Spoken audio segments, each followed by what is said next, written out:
నిన్న గుజరాత్లో, యూపీలో, కర్ణాటకలో 4 రాష్ట్రాల్లో, ఒక్క రాష్ట్రంలో కాదు, 4 రాష్ట్రాల్లో గణపతి నవరాత్రుల మీద మైనర్లు, నిన్న గుజరాత్లో దొరికిన వాళ్ళు 2 మైనర్లు టెంపుల్ మీద, మండపం మీద రాళ్ళు రువ్వి ఇంకేదో పదం అని ఇంకా చెప్పాల్సినటువంటి అవసరం లేదు అని పోతున్నారు. అసలు మనం ఎట్లా అంటే మీరు మైనర్లు అనేసి అంటున్నారన్న, కాకపోతే వీళ్ళ టార్గెట్ ఇంకో రకంగా సాఫ్ట్గా ఎట్లా తీసుకెళ్తారు, ఇక్కడ కూడా సాఫ్ట్ టార్గెట్ ఉంది.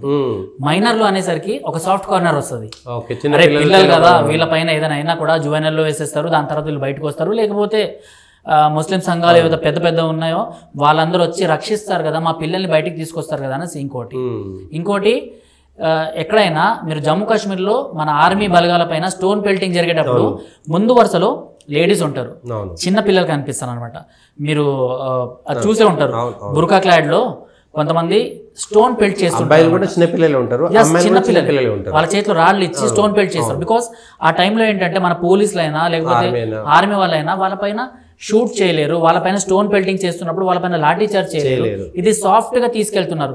సరే మన జమ్మూ కాశ్మీర్ వరకు దీన్ని పరిమితం ఉందా అనుకుంటే కాదు. ఈ మీమ్స్ అంటే మీరు యుద్ధం జరిగితే లేకపోతే ఎవరిపైన అటాక్ చేయాలని చూస్తే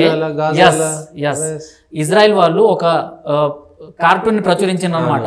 మేము మా వాళ్ళని బంకర్లలో అంటే మా ఇజ్రాయలీస్ ని బంకర్లలో అక్కడిక్కడ దాచిపెడుతున్నాము సేఫ్ గా, మా ఆర్మీ వాళ్ళు మాత్రం ఫైట్ చేస్తున్నారు. బట్ మీ సైడ్ లేడీస్ ని, చిన్న పిల్లల్ని హాస్పిటల్స్ పేరు మీద ఇలాంటివన్నీ చేస్తున్నారు, ఇది మీరు అనేసి చెప్పడం జరుగుతుంది. అది ఆల్ ఓవర్ వరల్డ్ ఇదంతా జరుగుతుంది. సో అందులో భాగంగానే సూరత్ లో అనుకుంటా, సూరత్ లో 6 మెంబర్స్ పిల్లల్ని వాళ్ళపైన అటాక్ చేసిండ్రు అనేసి, అంటే స్టోన్ పెల్టింగ్ చేసిండ్రు. అంటే వినాయక చవితి అనగానే వీళ్ళకి ఏంటంటే ఒక రకంగా ఇది మదర్సా నుంచి వస్తుందో ఎక్కడి నుంచి వస్తుందో నాకు తెలియదు, కానీ వీళ్ళ మైండ్ సెట్లో విగ్రహారాధన చేస్తున్నాడంటే వీడు కాఫీర్ అంటే మనోడు కాదు అనేసి ఒక మైండ్ సెట్ వీళ్ళని చిన్నప్పుడు ట్రైనప్ చేస్తున్నారు. సో దీంట్లో ఏంటంటే విగ్రహాలు కనిపించిన అంటే పగలగొట్టాలి. అక్కడ వాళ్ళ దేశంలో అరబ్ దేశాల్లో విగ్రహాలు ఒకప్పుడు ఉండేవి, వాటిని మేము పగలగొట్టినాము. ఇప్పుడు మా కళ్ళ ముందర ఎక్కడ ఇలాంటి విగ్రహాలు కనిపించినా కూడా మేము పగలగొడతాం అనేసి క్లియర్ కట్గా వాళ్ళు చెప్పేస్తున్నారు. అంటే మా ఏదైతే గ్రంథం చెప్తుందో ఆ గ్రంథం ప్రకారమే మేము ఇదంతా చేస్తున్నాము, అందులో తప్పు లేదు అనేసి చిన్నప్పటి నుంచి వాళ్ళని ట్యూన్ చేసి పెట్టేసారు.